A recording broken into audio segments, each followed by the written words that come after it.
Welcome into Zeppos, everybody. We've got the Cougar Soccer Coaches Show from Learfield on Facebook Live tonight. Trevor Williams in for Steve Grubbs tonight. He's up with volleyball. He's going to get a win for the Cougs tonight against Eastern Washington up in Cheney. And so glad to have all of you with us tonight. Coach, thanks for letting me be here. And I've been around your program for a little bit, and it's fun to sit and talk soccer and everything else with you. Appreciate it, Trevor. Thanks for coming out and filling in. You always do a great job, and I know you support the Cougs, so thanks for coming. Yeah, excited to be here. Let's talk about the weekend. It was a big Cougar weekend. We're going to kind of go in order off the top. We'll start with Thursday night against UC Irvine, kind of a match for your team where early play kind of stayed in the midfield, halftime adjustment, you get out there, you get a 64th minute goal from Jenna Studer. We're going to talk to her a little bit later on tonight. And then UC Irvine comes back and equalizes 7 minutes later. It plays to a 1-1 draw. Starting with just that match on Thursday, kind of how do you decompress and talk about that one? Yeah, it was. I'll be honest with you. After the Stanford game, there's no moral victory, but we really were excited what happened at Stanford outside the result, and I was a little bit blown away on how we started the game. To be honest with you, on Thursday, and a little bit of wake-up call at halftime. We had to exchange some conversations in the locker room, we'll say, and then Jenna, as you said, had a great goal, and we did enough to win the game, but we didn't do enough overall, I felt like, and we lacked a little bit of spirit at times and maybe finishing, and that's been something right now that we've had the past two games. So we get with a result with a tie. Nobody likes a tie, but it's better than a loss, and we were disappointed that we drew versus won the game. With that response from your team at halftime, you've talked about having a deep team, a team with a lot of older leadership. I imagine when you have to have that conversation at halftime, maybe that's not as fun as some other halftime conversations, it helps to have players like that in the room. It does, but you have to hold all of them, whether it's Jenna or Grayson or Reese, whoever. If they're not doing their job, they understand that. Same thing with me. So they have to step up and hold themselves accountable. And we got to call some things out from time to time. And right now, again, we're playing great soccer, but at the end of the day, we're not scoring enough. And you have, I think we had like 34 corner kicks in 3 games. So that's a little frustrating. It's not frustrating that we're getting there because that's a great problem to have. But now we got to put the ball in the net. That night kicked off a big weekend on the Palouse, lots of energy. I was thinking about it driving in today. You know, every part of the college athletics season, you know, every season's a little different. They all have their intricate, fun parts, but there's something about this time of year, September, October.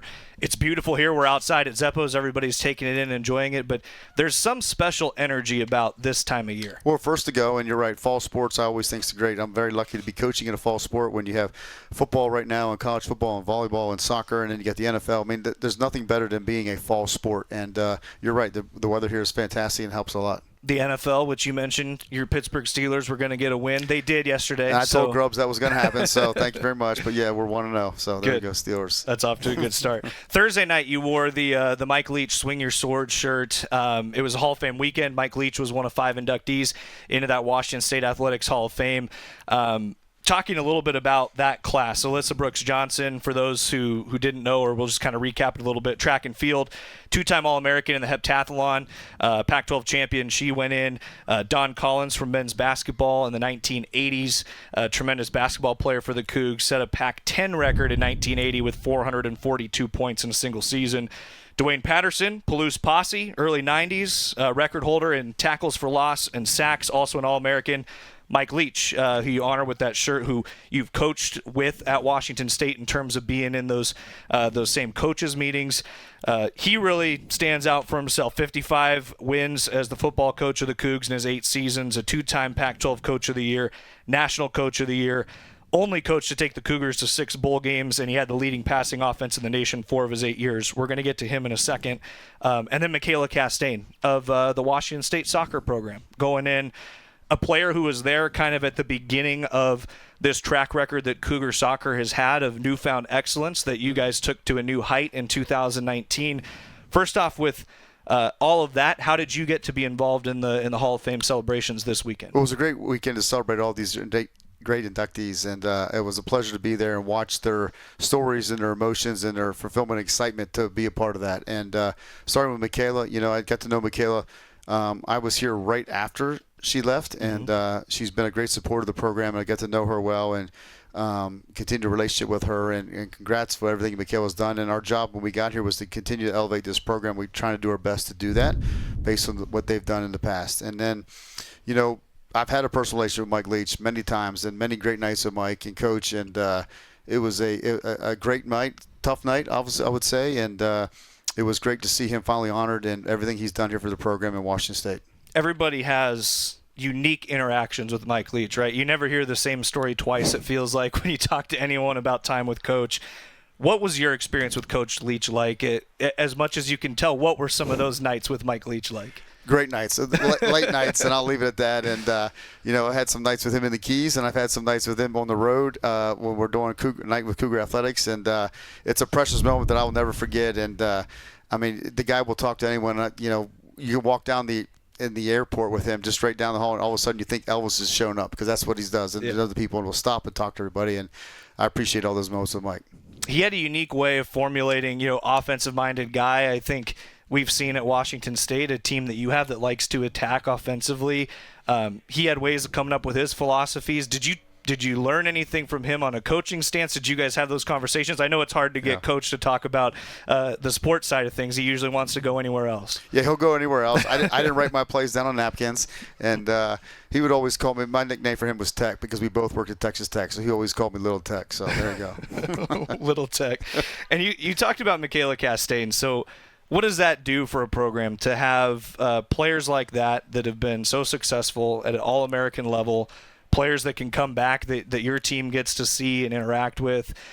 I imagine just having more of those players, and it's spawned into players that you've had go professionally and things of that sort. What's it like to have them back? It's great to have them back, and she was well represented at our practice on Saturday morning and came to the game on Sunday, spoke to the girls after Saturday's practice. And you're right, the foundation was laid by Michaela and all those younger players, so the Morgan Weavers, the Ella Dietrichs, Makame, Gamero Stevens, you name the list, it continues to go on and on. So it was great to have her here, and what a class act she is. You got to have a moment then during the football game as we move forward to Saturday. Busy weekend for you, by the way. But in that football game, you get a commemorative soccer ball during one of the timeouts for 100 wins as the head coach of the Cougs. You got to do it alongside Ann McCoy. Yes, congratulations on that. You got to do it alongside Ann McCoy there, which I know you mentioned it was important to you to kick it off this year and get her first win as the athletic director. How was that, sharing that moment with Ann? It was great because, Ann was the sole factor of getting me here. And the year before I got here, I actually turned the job down. Ann had called me, and the timing just wasn't right for my family and the position I was at the time at Texas Tech. And I, to this day, thought maybe I should have went at the time. It still worked out. And a year later, the job opened again, and Ann and I had this great connection, like, are you ready? Are you ready? Whatever, and here we go. So to get her first win, her be a part of that for me, and my 100th win was outstanding. I haven't gotten to talk to you in this format. We talked a little bit before the season from the matches that I've been doing on ESPN for you guys, but Ann is a leader. For so many years, you'd hear it especially across the women's college landscape here at Washington State. But what did she do that was so powerful as an administrator and now as an athletic director? What does she bring to the table? It seems like coaches across the board just love Ann. She cares about you as a person and always checks in for me personally and making sure that we're actually having a life outside of what we do, because coaching is not easy, right? And what these athletes do is not easy. And she's got that special touch, and she cares, and she works hard, and, it's been a pleasure to work for her. And there's many reasons why I'm still at Washington State, but she's near the top, and that's why. So then, after all of that, probably not sleeping a lot this weekend, you get to Sunday against UC San Diego. 21st minute, they get a strike against the run of play. Kind of a funny play in soccer, right? A ball gets lost at somebody's feet, and then they get a perfect shot off. You guys answer back there in the first half with a beautiful goal, in my opinion. Grayson Lynch plays a nice ball to Naomi Clark. She's got back to the net, turns around, perfectly timed to Rahana Reed, and then you guys get that answer. It plays to a draw in the second half with a lot of opportunities you mentioned for your team. How did you guys talk about Sunday? Well, you don't want to sit there and say as a coach, why are we not getting a player that slips by accident and walk the ball in the net? But that's just what had sports, right? So that's part of the business. So we had to work for it, and we did, and we got it. And then, again, we had created a ton of opportunities.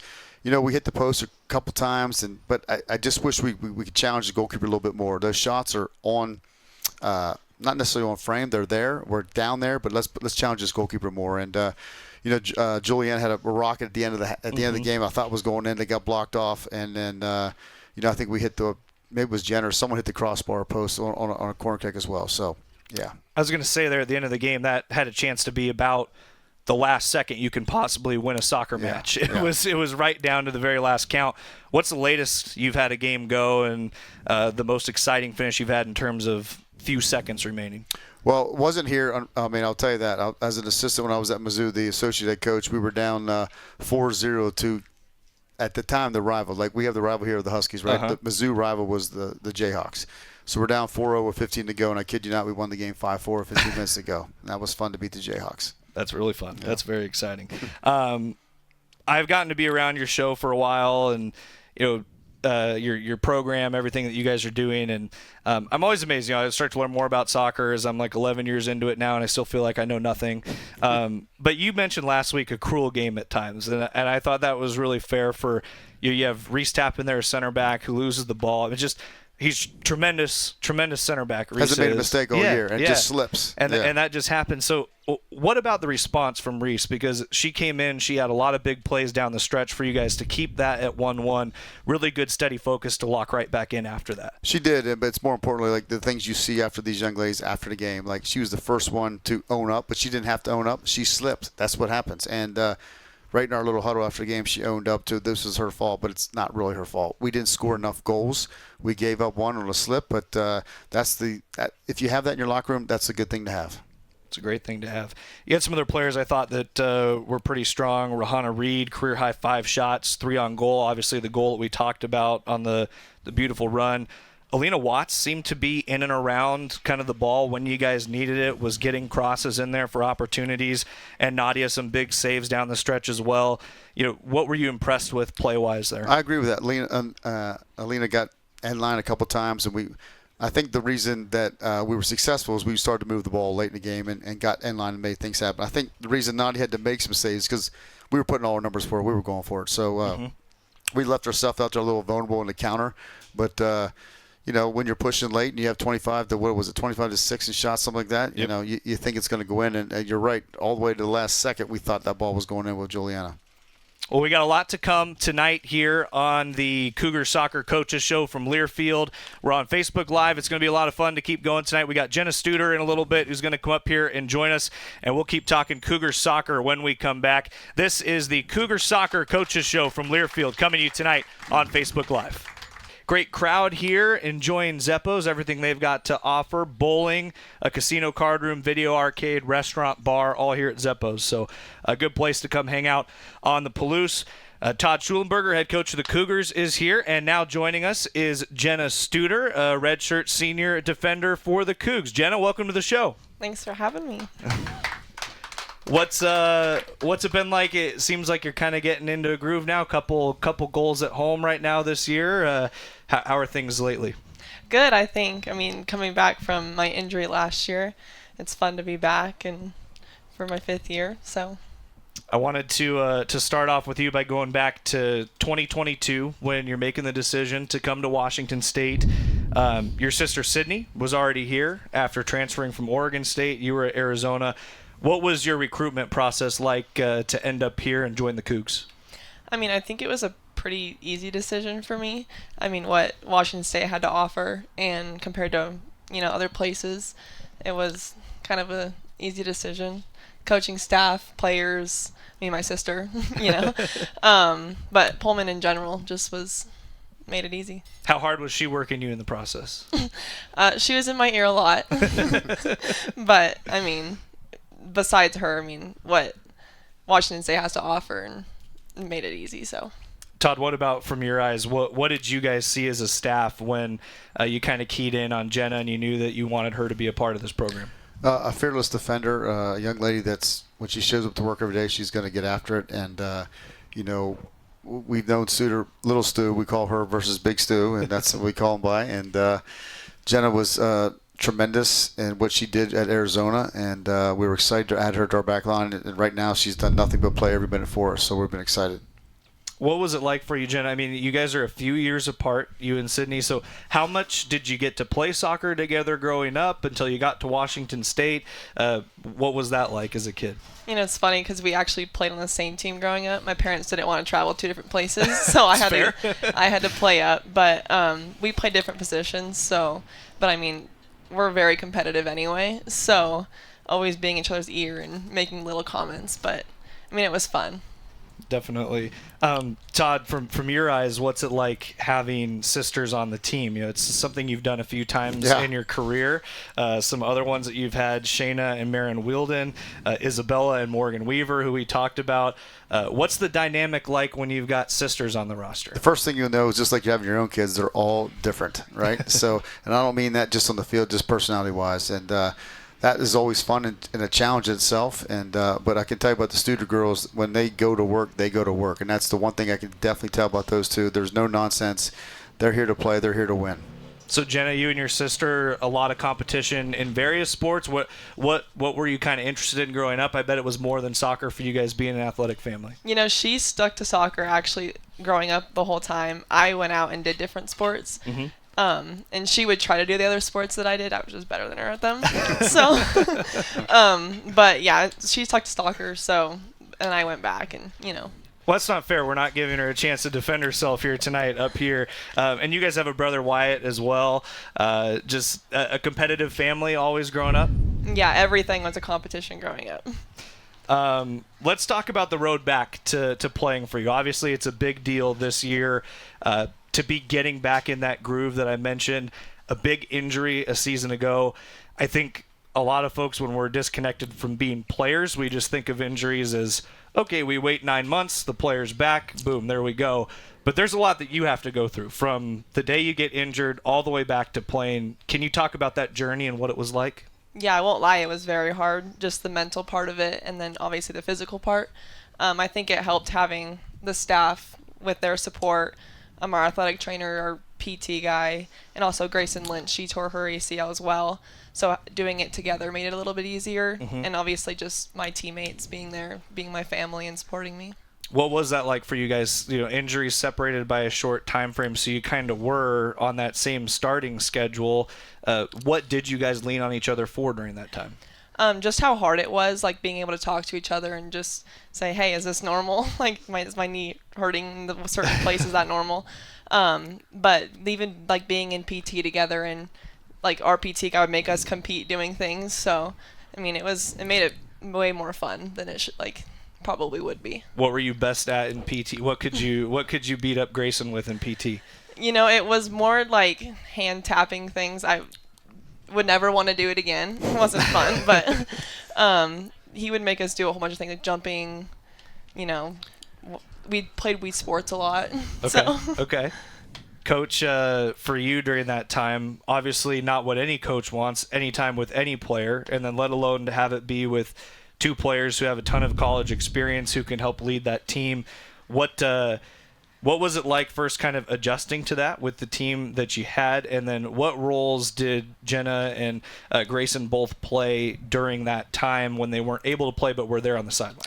Well, it's always tough is losing one of your best players in the back line, one of your best players in the forward line. And, I mean, I know it's a cliche, but it's basically the next player up. That's what you have to have, the mentality as a leader to make sure the next player is ready to go. And what they did, they brought energy, they brought excitement, they weren't Debbie Downer when they came to the field, and we asked them to be positive as all they could, and we would take care of them here. If they chose to come back, we would take care of them. And I mean, obviously, Jenna has another year after this, so we hope that she does return to come back again. And that's what we're about. And all we can do is give them excitement, love, and encouragement. But they were pros as far as handling in a critical time, because it was like we lost Jenna the second game of the year with a big win at A&M, and the third game of the year at a big win at Portland. Grace went down. So that was gut-wrenching, but credit to these young ladies for being a positive impact. Jenna, was it kind of agonizing having to watch? I mean, you're so used to being out there playing. What's it like when you're kind of helping coach your teammates through it, but you're not out there able to do it in that time? Oh, it's so hard. Like, especially when things you think you can go out there and do and just like you want to help, but you can't is hard. But I mean, I liked being a little cheerleader for my teammates, so. All right, well, we're going to keep you up here for a little bit, if you don't mind. We'll take a quick break. We're going to come back. Want to talk more about your sister playing in an exciting new professional league. We'll talk about that and kind of some of the season ahead. As Jenna Studer is with us, a redshirt senior for the Cougars, excellent defender for Washington State. We're going to come right back. This is the Cougar Soccer Coaches Show from Learfield, coming to you tonight on Facebook Live. All right, welcome back to Zeppos. This is the Cougar Soccer Coaches Show from Learfield, coming to you tonight on Facebook Live. Good news to report. The reason I'm here that Steve Grubbs isn't, and everyone's graciously letting me fill in, is because Cougar volleyball's up at Eastern Washington. Good start for the Cougs, 25-18 first set over the Eagles. So they are up to start it off tonight. So Steve's doing a good job up there. He's getting the winning vibes going. With the head coach of the Cougars, Todd Shulenberger, with Jenna Studer, a redshirt senior defender for the Cougs, who, Coach, you mentioned, has an opportunity maybe to make it one of those extended stays that we're becoming so accustomed to in college sports. I want to start with you in this segment with Jenna up here with us. Key piece of the group defensively. When I think of Cougar soccer, especially under your leadership, I think of really strong back fours, and she's part of that right now on this team. What qualities do the right players like Jenna in that group possess? Well, Jenna's a hard worker, number one, and great on the tackle. She's athletic. She's getting better and better each day with her passing percentage to get forward and shooting the gap, I'd say, as far as dribbling forward when she needs to. She's very good in the air, and she's one of our best shutdown defenders for sure. Jenna, last week we talked to Nadia up here. What does she provide for your guys' defensive group? Obviously, there's so much communication coming out of the goalkeeper position. What does she provide to you guys? How do you interact with her? How does that all work during a match? I mean, you said it. I think her communication is huge for us.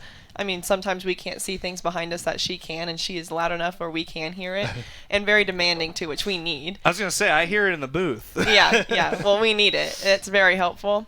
And not that, like, she's going to throw her body on the line for us no matter what. So doing the same for her is a privilege. And yeah, we just work really well together, I think, and we're getting better together every day. Coach, kind of same thing for you. What do you see in the work between the back four and whoever's in net for you, Nadia, this year? Extremely she's the lone keeper right now. Right. I said going into preseason camp, I told the group that our goalkeeping and our back line was our most experienced group, and it really is. And with the senior leaderships across the board with the center back position and the goalkeeping position and what Nina and Peyton have done on outside, and BP unfortunately took an injury. But, it's probably our most veteran group for sure, and it always helps to have, that's almost the quarterback position you can call it, whether it's the goalkeeper or the center back. They've got to lead the charge. Jenna, for you, where do you feel like your game has progressed the most? And that can be since you were younger, since Arizona, since being here at Washington State. Where do you feel like you've grown? I think, honestly, the confidence being back there, just being older, and, I mean, it's my 5th year in college, so having the confidence and being a leader back there, I think, really helps. And what are you still wanting to develop the most? Well, my left foot, coming back from my injury, too. That's been something I think that has improved, but can still get better. Okay, that's fair. We're going to dive into a few more. This will get kind of off the field a little bit. We'll mix it up with college. So, first of all, studies. Tell the folks here, what are you studying?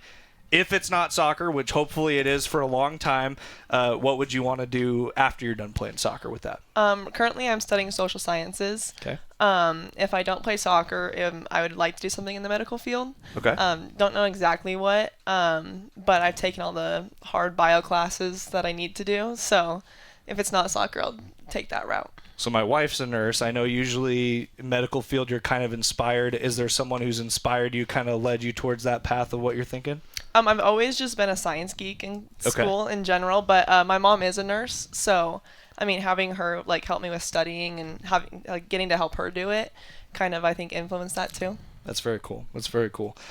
Best or favorite?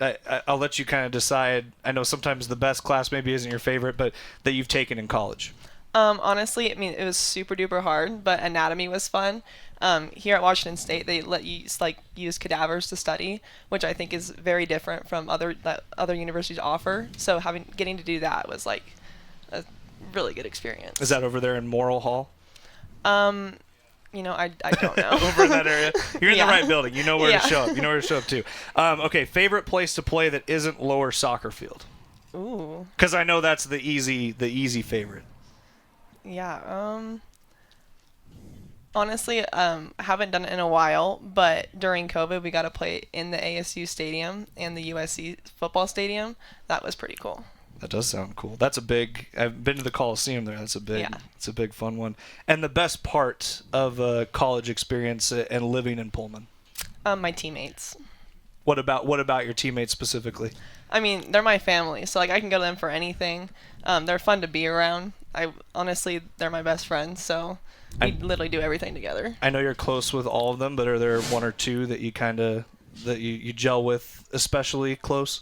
Yeah, I mean, ironically, Reese and Grayson. I think just being older, like we kind of stick together and talk a lot. But I live with Grayson, and have since I've gotten here, so. And then we were talking before the break about your sister Sydney playing in this exciting new league with the Carolina Ascent that's in the USL Super League. I've seen really great pictures of awesome attendance at these matches. I know you've stayed in touch with her, obviously. What's that experience been like for her? How's that for you watching her? Good. I think she loves it. I mean, every time I talk to her, there's always something new. It's actually been fun for me because she's moved to the back line, and growing up and in college, she was more of an attacking personnel, like midfield, outside forward. So getting to help her kind of learn how to play the center back or outside back position has been kind of cool. So. Todd, this is an exciting thing because it's another kind of premier professional league in U.S. women's soccer. What's it like from a coach's standpoint as you see this game continue to grow, someone who I know you follow the game closely? Well, it's great to see for the female athlete right now that have the chance to play in multiple leagues, and we have one right up in Spokane, the same league that her sister plays for, Spokane, as a team. So it's exciting. It gives more avenue and options for these young ladies to pursue their career after soccer in college. With Jenna, from your eyes, what does she bring to this team both on and off the field? Super competitive, definitely a fierce warrior on the field, and Jenna likes to have fun, and we like that about her off the field, and in a good way. And she's got personality. She's got everything she brings to the team, and we want these kids to experience life outside of here, and we joke about sometimes to a fault, but Jenna has personality, which we love. And Jenna, some of the life off the field, just shortly off the field on Sunday. There's great fan support around Washington State. You guys were signing autographs for a lot of folks who hope to be doing what you're doing one day. What's it like interacting with the kids around here? I mean, you guys do camps during the summers, things like that. What are those interactions like? What does it mean to you as a college student athlete? Honestly, it's just really like a humbling and gratitudinal experience. Like seeing the little kids so happy to see you, like. I mean, even after we just tied a game we should have won, like we're all kind of down, but seeing the kids so happy to see you and look up to you is something that you can't really beat, So just being there as like a role model for them and thanking them for coming is something that we all love. Kids always say the darndest things. Do you have any good stories from working with them in the day camps or anything like that? Yes, I mean, not off the top of my head, but yes, for sure. Well, we'll let you off the hot seat then. We appreciate you coming up. It's great to see you back playing off the injury this year, getting in a role, getting some goals. We're looking forward to a lot more this season. Thanks for having me. All right, that was Jenna Studer with us here at Zeppo's Cougar Soccer Coaches Show. We continue next from Learfield, coming to you tonight on Facebook Live. All right, back here at Zeppo's, the Cougar Soccer Coaches Show from Learfield with the head coach of the Cougars, Todd Shulenberger. We just had a great discussion with Jenna Studer, redshirt senior on this team. I'll get a little kind of maybe sappy with you, Coach, if you'll let me. You had your kids here tonight, Yep. And I think you've got one in college. You've got all these players, right, that you get to kind of take through this formative time in their lives in college. How fun is it for you week in, week out to see them up here telling their stories, talking to the fans? I imagine it's pretty proud for you as well. It is. It's great to see them come up here and do that, and I get to be the parent, I guess, of the coaches right now, and I went through that now, as I said, my daughter in Arizona, and you always take it for granted, like, come on, guys, it's okay, they're coming up here, but now I had to go through it too, so it's a reverse psychology on both of that. But no, Jenna and all the young ladies, just seeing their performance and what they're doing, not only in school, but in the community and the soccer field. So you grew up in Pennsylvania, but a big portion of your life spent in Georgia, and you're headed back that way. You were in Atlanta at the Top Hat Soccer Club for a long time. What's it like for you going back to a place where you spent a good portion of your life? It's great because, Georgia's one of those hotbeds like Southern California, Texas, and Colorado where the growth of youth soccer there is big time, and we did a great job of starting a club, running a club there for 12 to 13 years, and then moving on to the college game. But I'll have a lot of fans there to come and support the Cougs for sure, and it's a great hotbed, and I look forward to showing these girls what different part of the country is because they don't get to see some of this, and it's pretty unique in the SEC country there, and it'll be a great weekend. It's kind of interesting, right, how you go from two opposite sides of it. One, you're on the club side, developing players that college coaches want to bring into their programs, and then you get into the college coaching game. What was that experience like for you, and what were you looking for as you moved into college coaching and recruiting? How did you evaluate clubs with that experience that you had working with one?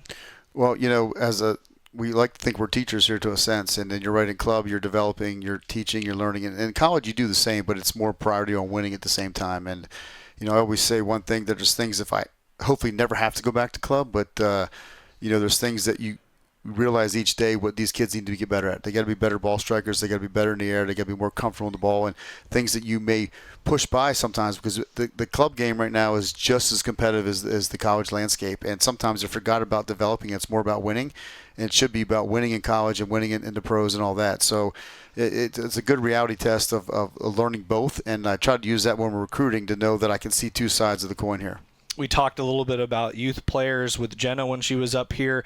What about from your perspective? There's a lot of ways to break into playing college soccer. The club scene is one of them. But as a parent, as a coach, what advice do you give to families that want their kid to make a run at soccer? What are the things they can do to kind of build a nice foundation? Well, here at Washington State, we'll find if the rock's unturned, we're going to find you. And I'm all about athletes, and I love kids. Bridget Reekin, I signed her before she even watched her play soccer. She was a track star and a basketball player. I literally went to her basketball high school game and a track meet. Okay, and those are things that I tell young ladies and even my own kids and boys that multiple sports is okay. And even if you're in a remote location here, they'll find you if you're good enough and get out and put yourself and do the extra work to get out there and do it. I've noticed that a lot when I look at your teams, and Jim Crawford, SID for you guys, does a great job. He gives us a lot of great information, but I usually see a lot of track correlation on the roster when I'm going through the players. Is there a best event for a soccer player coming off the track?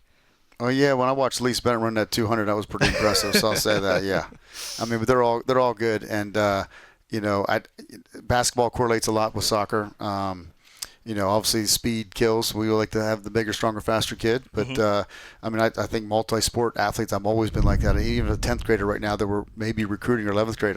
They ask me the question: should I be doing just? I'm a big believer. Who am I to tell you what to do right now? Get out and experience everything, and if it's going to happen, it's going to happen. That play that Naomi Clark makes, it makes me think of basketball, like boxing somebody out in the lane to be able to start with your back to net, get around, time it to Rahana Reed. That's the kind of stuff you like? Oh, absolutely. Yep, for sure. And, everything correlates into something. And we talked a little bit about camps with Jenna as well, from her perspective as a player. For a coach, there's a lot of different types of camps that you guys run. You guys have the ID camps during the spring, during the summer. You have day camps, which is kind of like it's basic skills, right? Kind of fun, get the community involved. And then you have the junior and senior elite camps.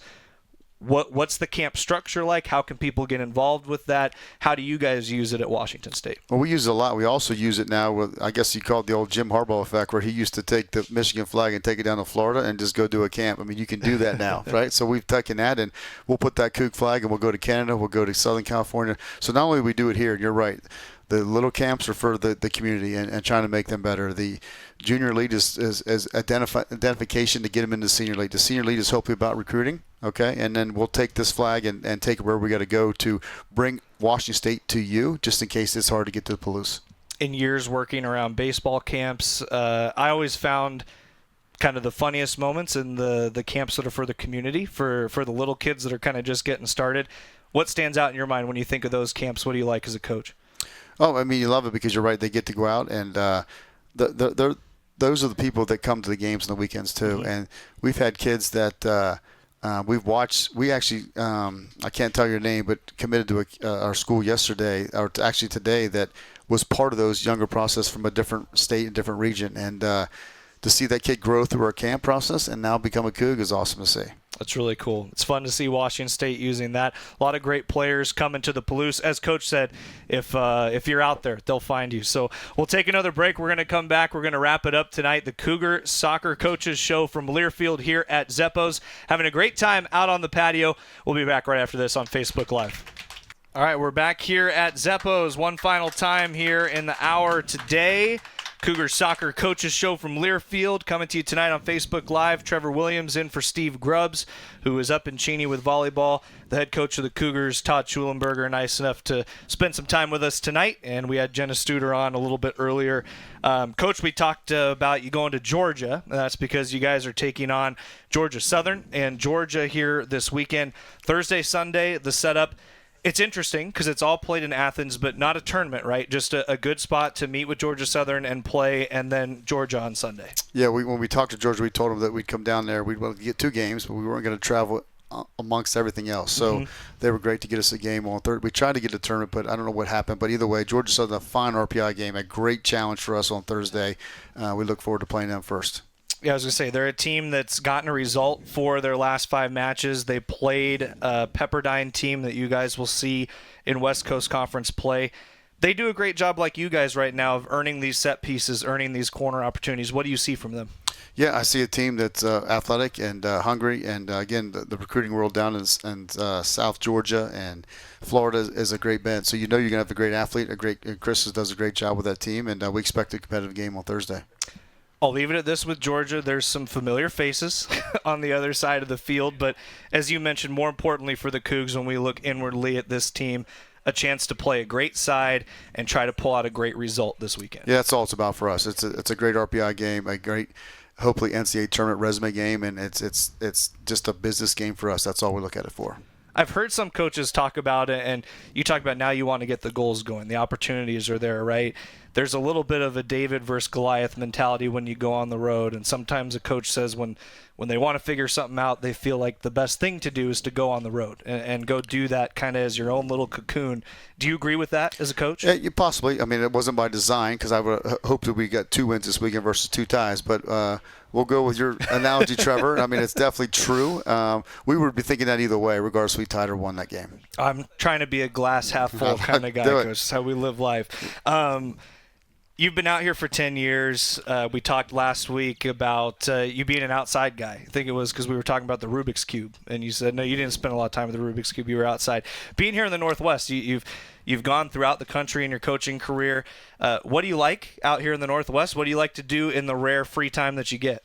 Well, I'll play golf with the staff. I'll beat Jenna Studer and the girls in pickleball.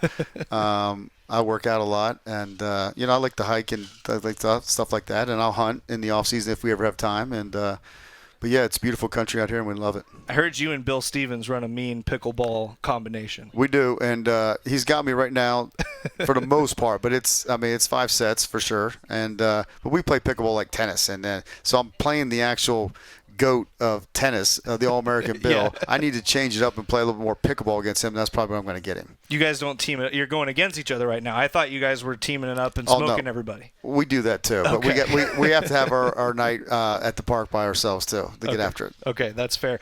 Coming up in Georgia, potential for some kind of wet conditions here this weekend, at least at the early forecast that I looked at today.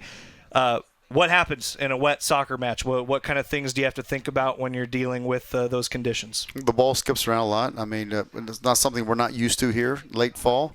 So, if the humidity's down, I don't care if it's rain or not. I think it'll be a benefit to Cougs.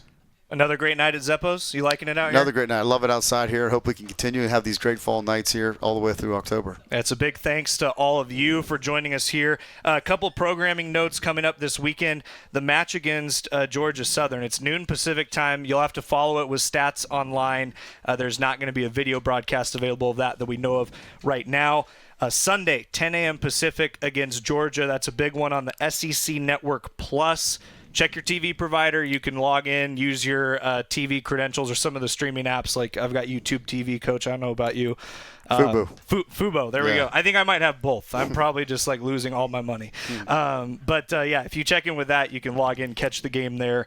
And Coach, thanks for the time. Any final thoughts here as you guys head into a big week? No, I appreciate everybody coming out and supporting Cougar Soccer and Cougar Athletics. Let's continue to rock the Palouse and support Coach Dickert. It's Apple Cup weekend too, so volleyball and soccer are playing, but let's go stomp the Huskies too for football. Let's do that. That sounds good. Thanks to all of you for being with us. Thanks to Jerry Kylo. He takes care of all the audio for us. Jared Prenguber getting us on the air. And we'll see the Cougs in action on Thursday against Georgia Southern. This has been the Cougar Soccer Coaches Show from Learfield on Facebook Live.